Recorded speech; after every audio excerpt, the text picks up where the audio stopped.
ارے ماشاءاللہ سنیں گے 4 منٹ آپ کا بچہ ہے ارے ماشاءاللہ لیکن 4 منٹ میرے پاس وقت بھی بچا ہوا ہے. سنیے خوبصورت مطلب اشفاق بہرائچی صاحب، مزمل حیات، اسد اعظمی، دل خیر آبادی صاحب اور جتنے شعراء ہیں سبھی کی شرکت چاہتا ہوں. ہم علماء دیوبند کی فکر رکھتے ہیں. اور سے سنیے گا مجاہد بھائی، مجاہد صاحب، ذہن کے حاشیے میں کبھی کبھی جملہ آتا ہے. یہ اتنی ساری میڈیا کو میں دیکھ رہا ہوں اور آفتاب رحمت کبھی کا وہ جگرا ہے جو علل اعلان میڈیا پہ بات کرنے کی ہمت رکھتا ہے. ہم علماء دیوبند کی فکر رکھتے ہیں. علماء دیوبند لائف پہ موجود ہیں.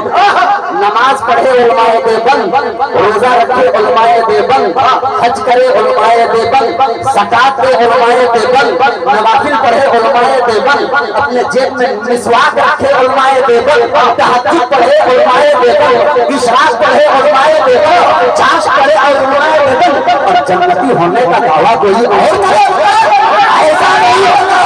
جو سنت پہ چلے گا وہی جنتی ہوگا. حق ہے جو غلامان مصطفیٰ ہوگا وہی جنتی ہوگا. اسی مفہوم کو آفتاب رحمت کا کبھی ایک مطلب بناتا ہے نا، مطلب بناتا ہے. مطلب کو آپ سماعت فرمائیں. اشفاق بہرائچی صاحب نے انعام سے نوازا ہے.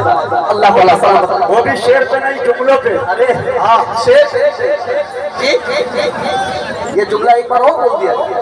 کیا بات ہے. ہاتھوں کو اٹھا کے پورا مجمع ایک مرتبہ کہتے ہیں سبحان اللہ. ایک مرتبہ کہتے ہیں علماء دیوبند زندہ باد.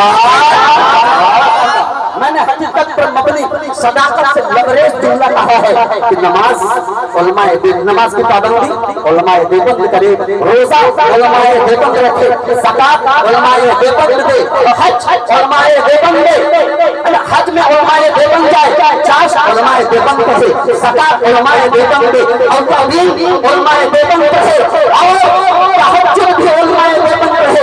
علماء دیوبند اپنے ذہن میں مسواک رکھے. صلی اللہ علیہ وسلم کی سنت مبارکہ پہ ایک قدم پہ نبی کی سنت کو فالو علماء دیوبند کرے اور جنتی ہونے کا دعویٰ کوئی اور کرے ایسا نہیں ہوگا. جو حق ہے جنت کا غلام ہوگا وہی جنت میں جائے گا.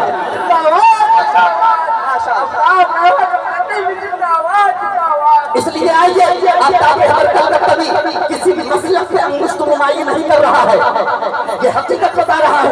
بلکہ آفتاب رحمت کی دعوت یہ ہے کہ اگر جنت میں جانا چاہتے ہو، ہاں کسی بھی مسلک سے آپ کا تعلق ہو، آئیے مسجد میں جب اذان ہو تو مسجد کی طرف دوڑ جاؤ. آئیے کریں گے نا انشاءاللہ. ارادہ کرنے کے 5 وقت کی نماز پابندی کے ساتھ ادا کریں گے انشاءاللہ. اب میں نے جو تمہید باندھی ہے مطلب سماعت فرما لیں. اور جب اتنا کچھ ہے ہم مرنے کے بعد ہم پریشان ہوں گے نہیں ہوں گے نا. اب مطلب سنیے. سند بخشش کی اپنے ہاتھ میں، سند بخشش کی اپنے ہاتھ میں لے کر نکلتے ہیں. یہ قافیہ بالکل انوکھا ہے، ردیف بھی اچھی ہے. ملاحظہ فرمائیں کہ سند، توجہ کے ساتھ سنیے گا مطلب کہ سند بخشش کی اپنے ہاتھ میں لے کر نکلتے ہیں. سند بخشش کی اپنے ہاتھ میں لے کر نکلتے ہیں. سند بخشش کی اپنے ہاتھ میں لے کر نکلتے ہیں.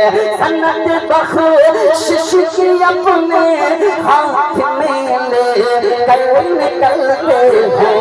غلام مصطفیٰ جب قبر سے باہر نکلتے ہیں.